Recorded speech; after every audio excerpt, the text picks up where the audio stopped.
ओम नमो भगवते वासुदेवाय। ओम नमो भगवते वासुदेवाय। ओम नमो भगवते वासुदेवाय। नारायणं नमस्कृत्य नरं चैव नरोत्तमं देवीं सरस्वती व्यासं ततो जयमुदीरयेत्। नष्टप्रायेषु अभद्रेषु नित्यं भागवत सेवया भगवती उत्तमा श्लोके भक्तिर्भवति नैष्टिकी। ओम अज्ञानतिमिरान्धस्य ज्ञानाञ्जनशलाकया चक्षुर्मीलितं येन तस्मै श्रीगुरुवे नमः। श्रीचैतन्यमनोभीष्टं स्थापितं येन भूतले स्वयं रूपः कदा मह्यं ददाति स्वपदान्तिकम्। वन्देऽहं श्रीगुरु श्रीयुतापदकमलं श्रीगुरून् वैष्णवांश्च श्रीरूपं साग्रजातं सहगणरघुनाथान्वितं तं सजीवं साद्वैतं सावधूतं परिजनसहितं कृष्णचैतन्यदेवं श्रीराधाकृष्णपादान् सहगणललिता श्रीविशाखान्वितांश्च। हे कृष्ण करुणा सिंधु दीन बंधु जगतपते गोपेश गोपिका कांता राधा कांत नमोस्तुते। तप्त कांचन गौरांगी राधे वृंदावनेश्वरी वृषभानुसुते देवी प्रणमामि हरिप्रिये। वाञ्छा कल्पतरुभ्यश्च कृपा सिन्धुभ्येव च पतितानां पावनेभ्यो वैष्णवेभ्यो नमो नमः। जय श्री कृष्ण चैतन्य प्रभु नित्यानंदा श्री अद्वैता गदाधर शिवासादि गौर भक्तवृंदा। हरे कृष्णा कृष्ण कृष्णा हरे हरे हरे रामा राम राम हरे हरे। हरे कृष्णा कृष्ण कृष्णा हरे हरे हरे रामा राम राम हरे हरे। हरे कृष्णा कृष्ण कृष्णा हरे हरे हरे रामा राम राम हरे हरे।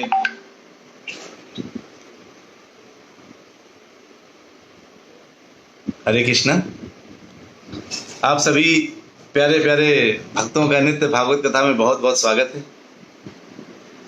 आज हम बहुत महत्वपूर्ण विषय बात करेंगे। आज सुबह हम नाम जप कर रहे थे, तो नाम जप के दौरान ये कुछ वस्तु बिंदु थे जो टेक्स्ट में लोग लिख रहे थे, प्रभु जी लोग लिख रहे थे। तो उन टेक्स्ट का जो दिनेश चंद्र प्रभु हैं, उन्होंने कुछ रेफरेंसेस लिखे। तो मेरा मन में आया कि मैं आज सभी लोगों को नाम जप के बारे में बताऊंगा। और सबसे खास बात क्या है कि जो आज भागवतम का श्लोक है उसमें भी थोड़ा सा नाम जप का आपको मिलेगा। तो हम लोग जो है पहले भागवतम बताते हैं। श्लोक नंबर है 2.7.10, ये भागवतम है, ये श्लोक है आज लेंगे। तो इस श्लोक के साथ साथ हम लोग नाम जप के बारे में भी कि हरि नाम की क्या महिमा है उसका वर्णन भी सुनेंगे। नाभिर्सा वृषभ आस सुदेवि सूनुर् यो वैव चचार समुद्रिक जड़ योग चर्याम यत् पारमहंस्य ऋषयः पद्मामनन्ति स्वस्थः प्रशांत कर्णः परिमुक्त संगः। कहते हैं, ब्रह्मा जी कह रहे हैं नारद जी से कि क्योंकि अभी क्या चल रहा है, अभी हमारा डिस्कशन चल रहा है कि किस तरह से भगवान के बारे में ब्रह्मा जी बता रहे थे। और वो बोल रहे हैं, क्या बोल रहे हैं कि क्या क्या उन्होंने अवतार लिए थे। तो अवतार तो भगवान के अनंत हैं, इतने जैसे नदियों में लहरें होती हैं, वो इतने भगवान के अनंत अवतार हैं। तो सारे अवतार के बारे में तो नहीं बता सकते, लेकिन कुछ जो अवतार हैं, जो मुख्य अवतार कहे जाते हैं, जिन्होंने कुछ जो है, जो हम लोग समझते हैं कि हाँ ये अवतार हमने सुने हैं या इनके सुनने से कुछ फायदा है। मतलब सारे अवतार सुनने का फायदा है, लेकिन कुछ महत्वपूर्ण अवतार ब्रह्मा जी बता रहे हैं। तो अभी उनका ट्रेलर बता रहे हैं। सारे भागवतम में उनके बारे में आगे काफी विस्तृत जानकारी मिलेगी। तो इसमें बोलते हैं, राजा नाभि की पत्नी सुदेवी के पुत्र के रूप में भगवान प्रकट हुए और ऋषभ देव कहलाए। तो भगवान अब किस फॉर्म में आए? ऋषभ देव के रूप में आए, ऋषभ देव। अब ऋषभ देव के रूप में आने का कारण क्या था? तो क्या होता है, भगवान अलग अलग समय पर अलग अलग चीजें सिखाने के लिए आते हैं। तो जैसे कि द्वापर युग में, कलयुग में और त्रेता युग में हर समय कुछ सिखाने के लिए भगवान आए हैं। तो जैसे कलयुग में क्या, चैतन्य महाप्रभु के रूप में क्या सिखाने आए कि हरि नाम करो, भक्ति करो, ये सिखाने आए। कभी भगवान आते हैं योग करो, साधना करो, अपने इंद्रियों में कंट्रोल करो, ये सिखाने आते हैं। इसमें भगवान क्या सिखाने आए हैं? इसमें अपनी जड़ योग साधना को सिखाने आए हैं। जड़ योग साधना, जड़ योग साधना क्या होता है? जड़ योग साधना वो साधना होती है जब मनुष्य अपने शरीर के विषय में जरा सा भी नहीं सोचता। जैसे पत्थर होता है ना, पत्थर को आप फेंको तो क्या रोएगा? क्या क्यों फेंक दिया मुझे, ऐसा तो नहीं करता ना पत्थर है ना? पत्थर फेंकने से ऐसा नहीं करता, वो रोता नहीं है, बेलकता नहीं है। आप उसको मारते हो तो टूटने के बाद भी कुछ रिएक्शन नहीं देता, मतलब उसको कहते हैं जड़ योग साधना। तो मनुष्य जब इस तरह से साधना में आए कि उसके शरीर में कुछ भी हो रहा हो, वो जो है उसमें कुछ शरीर में कुछ भी उसको प्रभाव नहीं पड़ रहा, शरीर से होने के में जो भी कुछ हो रहा है उसको जड़ योग साधना बोलते हैं। तो ये आज की तारीख में संभव नहीं है। क्यों? क्योंकि अभी जब बताऊंगा आपको तो पता चलेगा। कलयुग में संभव नहीं है, लेकिन भगवान ने अनेक युगों में सिखाने के लिए इस तरह से आते हैं। कहते हैं कि अपने मन को समदर्शी बनाने के लिए उन्होंने जड़ योग साधना की। इस अवस्था को मुक्ति का सर्वोच्च सिद्धि पद माना जाता है। यानी उस वक्त मुझे शरीर से कुछ भी सुख नहीं चाहिए, और शरीर में कुछ दुख भी आ रहा है ना तो आने दो आने दो आने दो, कोई बात नहीं, है ना? यानी कुछ भी है शरीर में हो रहा है उसका कुछ फर्क नहीं पड़ता। तो इसमें क्या रहता है? इससे मनुष्य पूर्ण संतुष्ट रहता है, पूर्ण संतुष्ट। आपको क्या है, खाने के लिए खाना नहीं मिला तो गुस्सा आ जाएगा, है ना? कुछ करने की इच्छा है, नहीं करने को मिला तो गुस्सा आ जाएगा। किसी से आपने कुछ बोला, उसने नहीं सुना तो गुस्सा आ जाएगा, है ना? तो हमारे आत्म आनंद, जो आनंद है वो कहाँ से बारिश होगी? आनंद कहाँ से होता है? आत्मा से, अंदर से आनंद आता है। खुशी कोई बाहर का बिकने वाला, कोई कहे अरे भैया 100 रुपए में खुशी ले लो बेचते हैं लोग। आपको 3 घंटे की मूवी दिखाने के लिए आपको क्या कहेंगे? हाँ 200 रुपए का टिकट है मूवी देखने का, देख लो, खुशी मिलेगी, खुशी मिलेगी। अच्छा खुशी मिलेगी? आपने 200 का टिकट लिया, जाके बैठ गए मूवी थिएटर में, बाद में जब पहला ही सीन देखा इतना बोरिंग सीन, अरे फालतू पैसा वेस्ट हो गया। जिस खुशी के लिए गए थे वो दुख का कारण बन गया। अरे बड़ी बेकार मूवी है। कई लोग ऐसे तो देख के आते हैं, उनको इतना बेकार लगती है, सामने वाले को तो बहुत अच्छी थी, जाओ तुम भी जाओ, मैं तो झेल के आया, तुम भी झेल के आओ तो कहने का ये मतलब है कि व्यक्ति खुशी ढूंढ रहा है, सुख ढूंढ रहा है, और उसको क्या मिल रहा है? दुख मिल रहा है ना? तो कहते हैं लेकिन जब आत्मा से, अंदर से खुशी, यानी एक खुशी होती है अंदर से आती है। हाँ खुशी, यानी अगर घर वालों से खुशी मिल जाए तो बाहर आने की जरूरत क्या है? कहने का यही मतलब है। घर में अगर आपस में आप लोग प्रेम से रहो, कई लोग होते हैं बाहर ऐसा दिखाते हैं जैसे मैं बहुत सीधा हूं, और घर में आके झगड़ा करेंगे। अरे घर में झगड़ने का क्या फायदा? बाहर आप जैसे घर में हैं, जैसे बाहर आप रिएक्ट करते हो वैसे घर में करिए। बाहर आप सीधे बनने की कोशिश करें, घर में सीधे बनिए। आपस में अगर घर के अंदर शांति है, घर के अंदर सुलह है, घर के अंदर सुख है, प्रेम है, भगवान की भक्ति का वातावरण है, सफाई है, सब कुछ है, तो क्या आएगा? सुख आएगा, घर के अंदर सुख। वैसे अगर हृदय में सुख मिले, हृदय के अंदर अगर सुख है तो शरीर सुख होता है, पुलकित होता है। वो आनंद एक अलग आनंद होता है, जिस आनंद की व्याख्या व्यक्ति कर नहीं सकता। आपसे कोई पूछे गुलाब जामुन आपने खाया कैसा था, आप कहेंगे मीठा था। हाँ वो मीठा था, पर मीठा होता तो चीनी भी मीठी थी। यानी आपके अंदर का जो आनंद है वो कैसे पता चलेगा? वो व्याख्यायित नहीं किया जा सकता, वो केवल महसूस किया जा सकता है। और जो महसूस किया जा सकता है वो है भगवान का प्रेमा भक्ति। और कहते हैं तो आत्म संतुष्ट है। तो जो ऋषभ देव थे, जरा इनके बारे में सुनते हैं क्या स्थिति इनकी कहानी थी। ये राजा के पुत्र हैं, लेकिन ये इतने भगवान, इतने उन्होंने अपने कंट्रोल, इंद्रियों में कंट्रोल कर लिया कि इनको कुछ भी नहीं चाहिए। जो जैसे जड़ योग साधना में क्या होता है, लोग अपने शरीर को सुख दुख देते हैं अपने शरीर को। जैसे बाल बड़ा कर लेंगे, अब बाल को कैंची से नहीं कटवाएंगे, अपने हाथ से उखाड़ उखाड़ निकालेंगे। उससे दर्द होगा, लेकिन उसको दर्द का असर नहीं होगा, उनको महसूस नहीं करेंगे। इस तरह से पत्थर बन जाते हैं वो लोग कि मुझे शरीर में कुछ भी हो। इसका मतलब पत्थर बनने का मतलब ये कि हृदय से पत्थर बन गए। दूसरों के लिए पीड़ा, अगर दूसरों को पीड़ा होती है तो उनको भी पीड़ा होती है। दूसरों की पीड़ा में पीड़ित होते हैं, लेकिन खुद की पीड़ा से कोई फर्क नहीं पड़ता। ऐसे होते हैं। इधर के आज कलयुग में सामने वाला अगर मर रहा है तो लोग वीडियो रिकॉर्डिंग करेंगे, फोटो खींच के चल देंगे, सेल्फी खींच लेंगे, कह देंगे देखो कोई इसका भला नहीं करा, सब बोलेंगे ऐसा, लेकिन कोई खुद कदम नहीं उठाता। अगर किसी को, अगर आप कहेंगे भैया एक बार हरे कृष्ण बुलवा दो किसी से, देखिए कोई नहीं बुलवाएगा। अगर सिगरेट पीना सिखा दो, अपना खर्चा करके उसको सिगरेट पीना सिखाएगा। आप जो लोग जो सिगरेट पीना सीखे हैं, जो दारू पीना सीखे हैं, उनमें से मुझे नहीं लगता कि 99% ऐसे लोग होंगे जिनको जो है, मुझे लगता है 99% ऐसे लोग होंगे जिनको उनके दोस्तों ने पिलाया होगा अपने पैसों से। वहीं उधार मांग के देखो, कट लेंगे वो लोग, लेकिन दारू पीने को बोलो पिला देंगे। क्योंकि यहाँ पे क्या है, कलयुग में लोग नुकसान करना ज्यादा पसंद करते हैं। उनको किसी का नुकसान करने में बहुत मजा आता है, लेकिन फायदा करने में मजा नहीं आता। उनको आनंद नहीं आता अगर किसी का फायदा अगर हो जाए, वो नुकसान करने में उनको मजा आएगा। उनको अगर मान लो 10 बातें अच्छी हैं किसी व्यक्ति में और 11वीं बात खराब है थोड़ी सी, तो 11वीं बात को 10 बात से ज्यादा बताया जाएगा। क्यों? ये कलयुग का प्रॉब्लम है।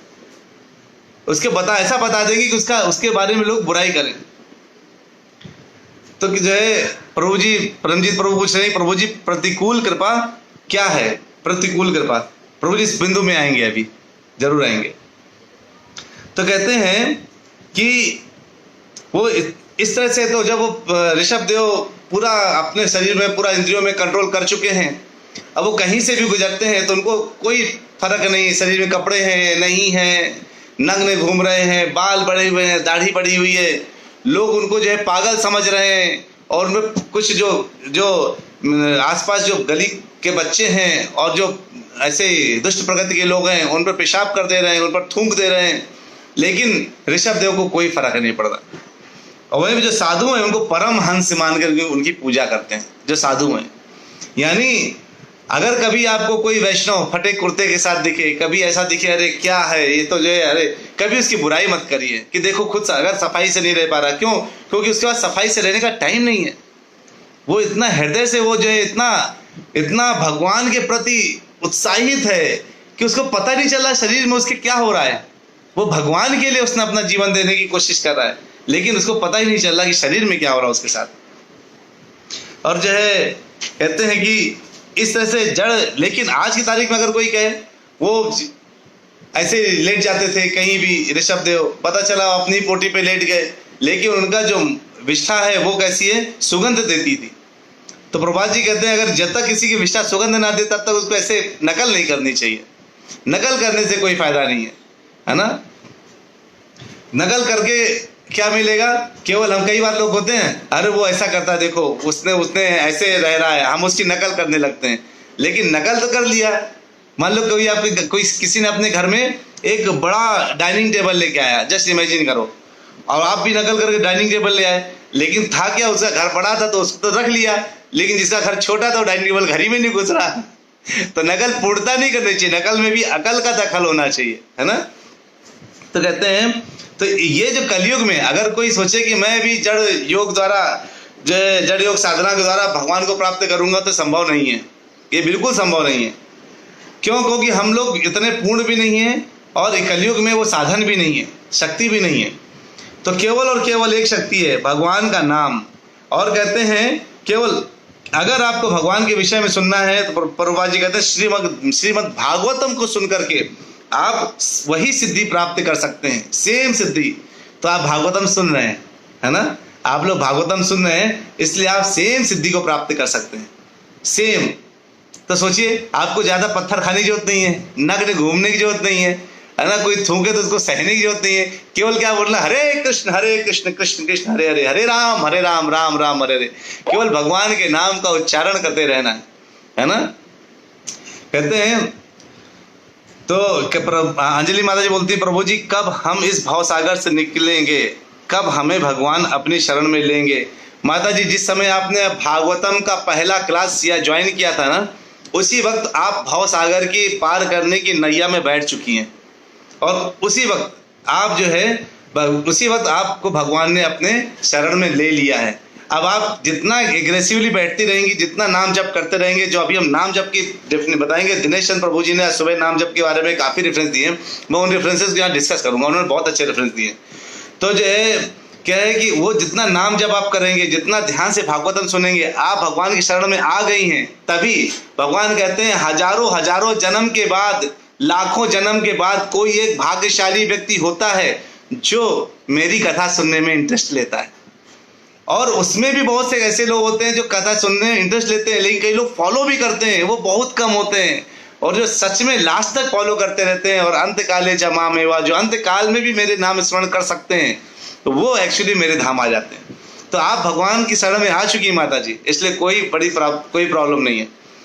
दिनेश चंद्र बाबू ने अभी एक प्रश्न पूछा है, क्या आध्यात्मिक जगत में आपस में पारिवारिक संबंध हैं भगवान से संबंध के अतिरिक्त, जैसे माँ पिता भाई बहन? बहुत सुंदर प्रश्न, बहुत अच्छा प्रश्न है प्रभु आपका ये। तो अब हम लोग थोड़ा सा प्रश्नों में आ जाते हैं, फिर मैं नाम जप का बताऊंगा। तो इसमें इसके पहले मैं परमजीत के प्रभु जी पूछा था कि प्रतिकूल कृपा क्या है। प्रतिकूल कृपा और अनुकूल कृपा, है ना।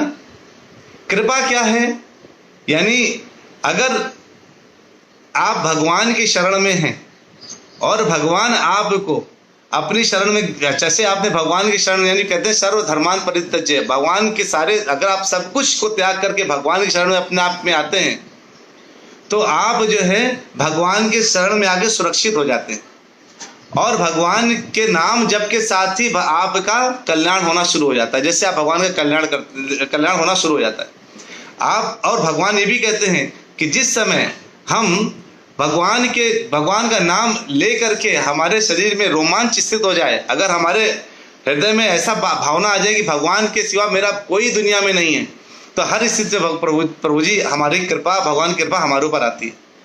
तो हम किसी भी परिस्थिति में भगवान की कृपा को कैसे ले सकते हैं? नाम जप के द्वारा। इधर आदित्य प्रभु जी का फोन है, कहा है कि कलयुग का महत्व का, प्रभु मुझे समझ नहीं आ रहा क्या लिखा है, तो जो है सॉरी मैं इसको समझ नहीं पा रहा जो आपने लिखा है इसमें। तो उमा माता जी आपने जो पूछा था लिख दीजिए। मुझे थोड़ा पीछे प्रश्न शायद मैंने मिस कर दिए देखने, तो मैं थोड़ा बिजी हो गया था। लेकिन मैं पहले थोड़ा हरि नाम की थोड़ा जो है चर्चा करना चाहता हूँ कि उसमें सब आ जाएगा, तो संबंध के बारे में भी आ जाएगा इसी हरि नाम के इसमें। लेकिन मैं प्रभु जी बताना चाहता हूँ, दिनेश चंद्र प्रभु जी, क्या आध्यात्मिक जगत में आपस में पारिवारिक संबंध हैं? प्रभु जी, जब जो है कहा जाता है कि गोलोक में सब अपने कपल के साथ बैठते हैं, उनके सबके पास एक एक वायुयान होता है, यानी सबको, जैसे कृष्ण भगवान के इतने सेवक होते हैं ना, तो जैसे आप सोचिए भगवान गोलोक को पूरा लेकर के यहाँ पर आए थे, भौतिक लोक में, है ना, जहाँ पर जो है पूरा गोलोक आया था।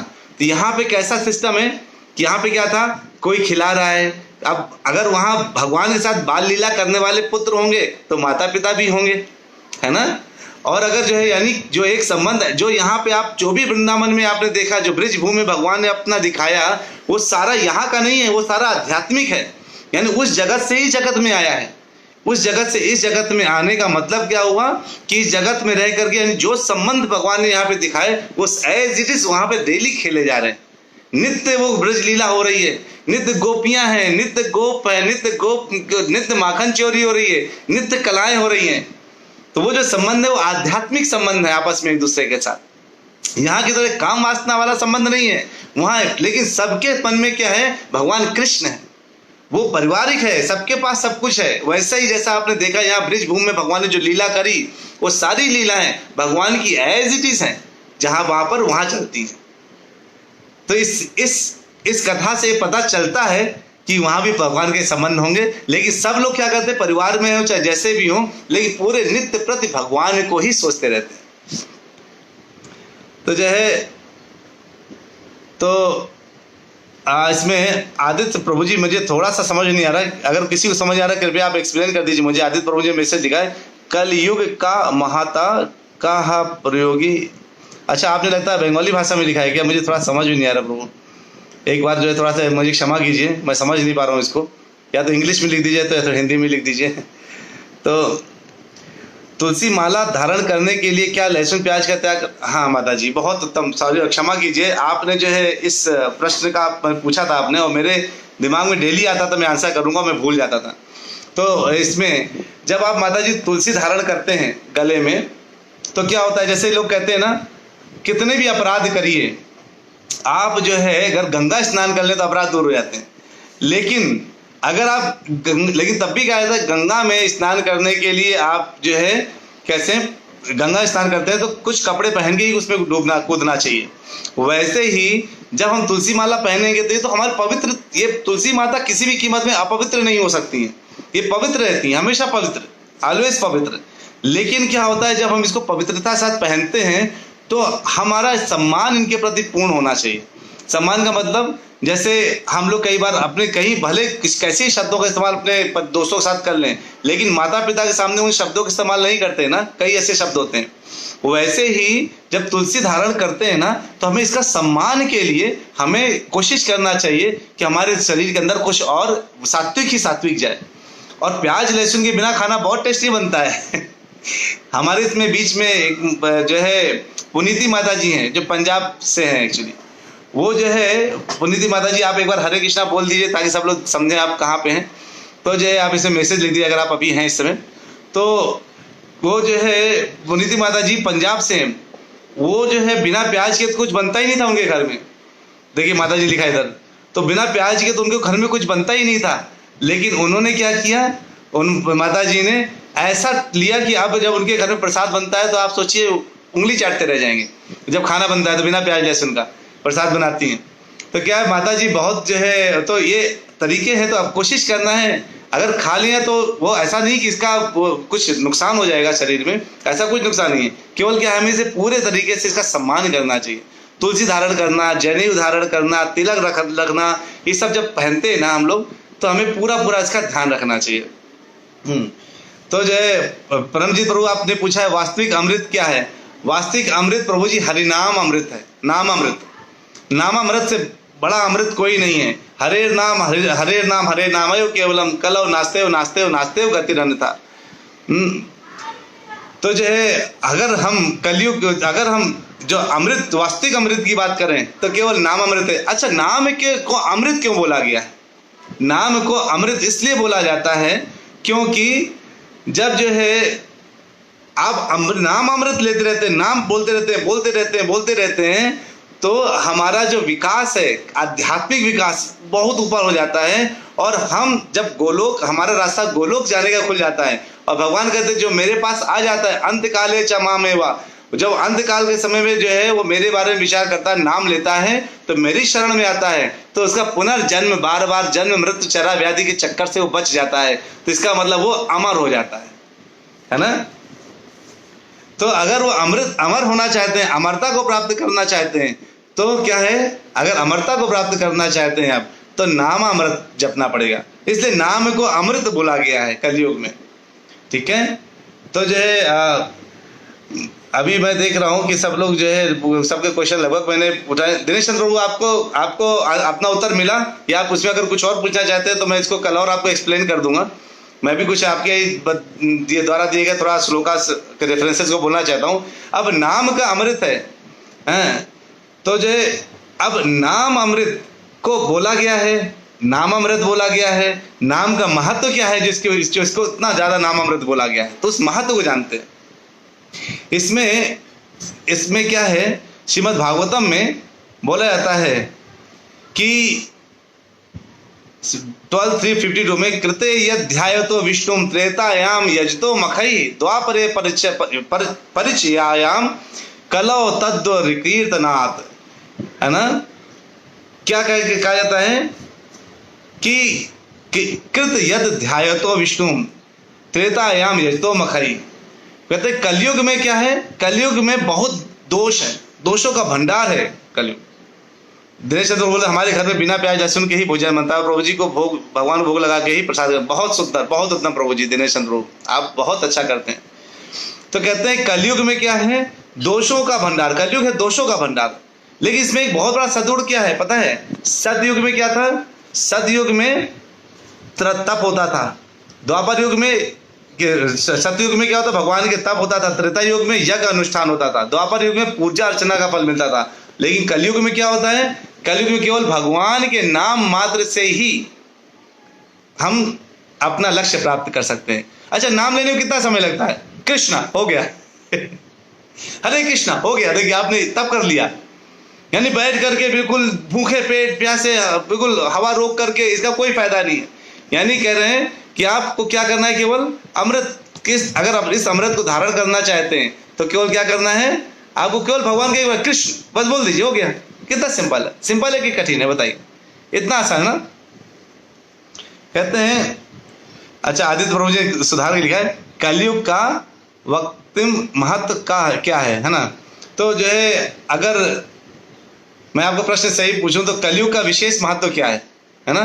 तो कलयुग का जो है जो महत्व है वो यही है कि कलयुग, यही जो हमने बोला कि प्रभु जी ने, तो मैं आदित्य प्रभु में आपको सेपरेट बाद में मैसेज कर दूंगा और आपसे डिस्कशन कर लूंगा, अगर मैं गलत समझाऊं तो मुझे क्षमा कीजिए। कि जो है तो कहते हैं भगवान का नाम, केवल नाम से, भगवान का नाम जब से केवल आप साधना, आप जो है लक्ष्य प्राप्त कर सकते हैं, यही महत्व है कलयुग का। कलयुग केवल नाम आधारा, कलयुग केवल और केवल नाम के आधार पर ही चलता है। और कलयुग में नाम, भगवान के नाम के सिवा कोई दूसरा विकल्प नहीं है। अगर कोई भी दूसरा विकल्प होता कलयुग में तो जो है हमारे लिए वो उतना, जो विकल्प बताए गए हैं सतयुग, द्वापर युग, त्रेता युग में, वो बहुत कठिन है। हमारे पास ना उतनी उम्र है, ना क्षमता है, ना ध्यान लगाने की स्थिति है। फिर कहते हैं चैतन्य महाप्रभु क्या बोलते हैं, चैतन्य चरितामृत, कलि काले नाम रूपे कृष्ण अवतार, नाम है सर्व जगत निस्तार। यानी कलि काल में केवल और केवल भगवान ने कृष्ण नाम के रूप में अवतार लिया है। यानी भगवान कहते हैं ना हर युग में भगवान अवतार लेते हैं, कलयुग में कैसे अवतार लिया है, कलयुग में नाम के अवतार से, नाम से के रूप में अवतार लिया है। यानी बोलते कृष्ण मतलब भगवान ने अवतार जो लिया था वही नाम है, नाम ही भगवान का अवतार है ना। पद्म पुराण में मिलता है, नाम चिंता मणि कृष्ण चैतन्य रस विग्रह पूर्ण शुद्धो नित्य मुक्तो भिन्न त्वम नाम नामिनो। कितना सही है देखिए। कहते हैं हरि नाम उस चिंतामणि के समान है जो समस्त कामनाओं को पूर्ण कर सकता है ना। चिंतामणि का मतलब समझते हैं क्या होता है, चिंतामणि प्रकर सद्म सुकल्प वृक्षा। चिंतामणि क्या है, चिंतामणि भगवान का जो धाम है ना, वो चिंतामणि पत्थरों से बना हुआ है और वो चमकता रहता है, कोई सूर्य चंद्रमा नहीं है। और चिंतामणि पारस पत्थर को बोलते हैं, यानी पारस से आप कहीं छुआ दीजिए सोना मर जाए। चिंतामणि और उससे ऊपर क्या है कि उससे ऊपर, पारस से ऊपर, कि आप जो मांगते हैं वो मिल जाता है, समस्त कामनाओं को पूर्ण कर सकते हैं। चिंतामणि मतलब समस्त कामनाओं को जो पूर्ण कर सकता है वो है नाम, भगवान का नाम चिंतामणि, कृष्ण चैतन्य रस विग्रह। और भगवान कृष्ण तो कृष्ण रूप में है, लेकिन अगर जैसे नींबू होता है, नींबू ऊपर से कैसा लगता है, कठोर लगता है ना, लेकिन अगर नींबू को काट दीजिए तो उससे रस निकलता है। तो कहते हैं भगवान कृष्ण उस नींबू की तरह, लेकिन रस से भरे हुए नींबू हैं, तो वो कृष्ण है, यानी कृष्ण नाम है ना। रस स्वरूप, भगवान का रस स्वरूप जो है कृष्ण नाम है। यानी भगवान का एक स्वरूप हो गया, जैसे मुरली बजाते हैं है ना, एक स्वरूप क्या है, रस स्वरूप मतलब कृष्ण नाम। और ये चिन्मय दिव्यता के आगार है, हरि नाम पूर्ण है, शुद्ध है, नित्य मुक्त है ना। और कहते हैं नाम नामिनो अभिन्नत्वम नाम नामिनो, यानी कोई भिन्न नहीं है, नाम और नामी में कोई अंतर नहीं है। जो कृष्ण है वही कृष्ण नाम है, जो कृष्ण नाम है वही कृष्ण है। लोग कहते हैं ना कलयुग में कहाँ भगवान है, अरे कलयुग में भगवान नाम के रूप में तो है। जब पार्वती ने शिव जी से पूछा कि आपने जो है आप क्या करते रहते हैं, कहते हैं मैं तो निरंतर राम के नाम का जप करता रहता हूँ और दिव्य धन का आनंद लेता हूँ। कृष्ण नाम, राम नाम की जप का जो है आनंदित होता रहता हूँ। राम रामेत रामे तीर में रामे मनोर में, राम नाम तातुल्यम राम नाम वरानने। एक बार राम का नाम ले लेने से हजारों हजार, 1000 विष्णु के नाम के बराबर हो जाता है, एक बार राम नाम ले लेने से। और एक बार कृष्ण नाम लेने से हजारों हजार राम के नाम के बराबर हो जाता है। तो कहते हैं अब यहाँ पर जो है जब और आया देवर्षि नारद जी से जब पूछा ब्रह्मा जी ने कि कलयुग जो है, नारद ने ब्रह्मा जी से कलयुग में कली के प्रभाव से मुक्त होने का जब उपाय पूछा, तो ब्रह्मा जी ने क्या बोला नारद जी से, कहते हैं हरे कृष्ण कृष्ण कृष्ण हरे हरे, हरे राम राम राम हरे हरे, इति षोडशकम नाम नाम कलि कल्मषम नाशनम नाता परत रोपाय सर्व वेदेषु दृश्यते। यानी ये जो 16 अक्षरों का मंत्र है, ये महामंत्र का कीर्तन ही कलयुग में कल्मष का नाश और भगवत प्राप्ति के लिए सक्षम है। जितने आपके कष्ट हैं सबका नाश हो जाएगा, केवल ये 16 अक्षरों का जो ये मंत्र है। कहते हैं हरिवंश पुराण में बोला गया है, कहते हैं वेदे रामायणे चैव पुराणे भारते तथा आदावन्ते च मध्ये च हरि सर्वत्र गीतये। कहते हैं वेद रामायण महाभारत पुराणों आदि मध्य और अंत में सर्वोच्च श्री हरि के ही गुण गान किया गया है, नाम नाम का गुणगान किया गया है। तो कहते हैं तो जो है उधर बोलते हैं कि और यदि यदि इच्छसि परम ज्ञानम, गरुड़ पुराण में क्या गया, गरुड़ पुराण में क्या बोलते हैं, यदि इच्छसि परम ज्ञानम ज्ञानाच परमम मदम तदा यत्नेन महता कुरु श्री हरि कीर्तनम। यदि परम ज्ञान अर्थात आत्मज्ञान की इच्छा है और उस आत्मज्ञान से परम पद पाने की इच्छा है तो खूब यत्न पूर्वक हरि का कीर्तन करो। अगर क्या है परम ज्ञान अर्थात आत्मज्ञान की इच्छा, आत्मज्ञान से बड़ा भगवान ने बोला है भगवत गीता में, आत्मा के ज्ञान से बड़ा कोई ज्ञान नहीं है। आत्मा और शरीर का, देह और देही का ज्ञान सबसे बड़ा जो है सबसे महत्वपूर्ण ज्ञान है, इसे आत्मज्ञान कहते हैं। और जो खूब यत्न पूर्वक जो है करना चाहिए। अगर जानना चाहते हैं तो हरि का कीर्तन करिए। तो कहते हैं उसके बाद कहते हैं कि कृत जुग त्रेताम द्वापर मुखा मख अरुजोग जो गति होई सो कलि हरि नाम ते पावहि लोग। सतयुग त्रेता और द्वापर युग में जो गति पूजा यज्ञ और योग से प्राप्त होती है वह गति कलयुग में केवल भगवान के नाम से ही मिल जाती है। तो केवल भगवान के नाम से सोचिए, जो है एक पूजा यज्ञ योग इन सब की कोई आवश्यकता नहीं। कलयुग में केवल नाम हरे कृष्ण कृष्ण हरे हरे हरे राम राम राम हरे हरे लिखते जाइए। गोस्वामी जी क्या कहते हैं, कलयुग केवल हरि गुण गाहा गावत नर पावहि भवताहा। कलयुग जोग न जग न ज्ञाना एक आधार राम गुण गाना। सब भरोस तज जो भज राम ही प्रेम समेत गाव गुण ग्राम ही। सोई भव तर कछु संशय नाही नाम प्रताप प्रगय कलमाही। अगर कभी इस भव सागर को पार करना चाहते तो केवल एक भगवान का नाम करिए। कलयुग में ना तो योग है, ना यज्ञ है, ना ज्ञान है, कुछ नहीं है। केवल क्या आधार, भगवान का नाम का आधार है। कलयुग केवल नाम आधार है, केवल भगवान के नाम का आधार है। तो जो है अब इधर कहते हैं, तो मैं कुछ लेता हूँ मैसेज में कुछ लिखा है। परमजीत प्रभु बोल रहे हैं कि मेरा फ्रेंड मंगल प्रभु जी, हरे कृष्णा हरि बोल। बहुत अच्छा आपने उनको इनवाइट किया यहाँ पर। और जन्म और उमा माता जी कहती मुनि जतन करी अंत राम कही रहा। तो जो है बिल्कुल सही माता जी, अंत में भगवान का राम मुख से निकलना चाहिए। कहते प्रभु की सेवा फल केवल उनकी और सेवा करने की प्रेरणा है।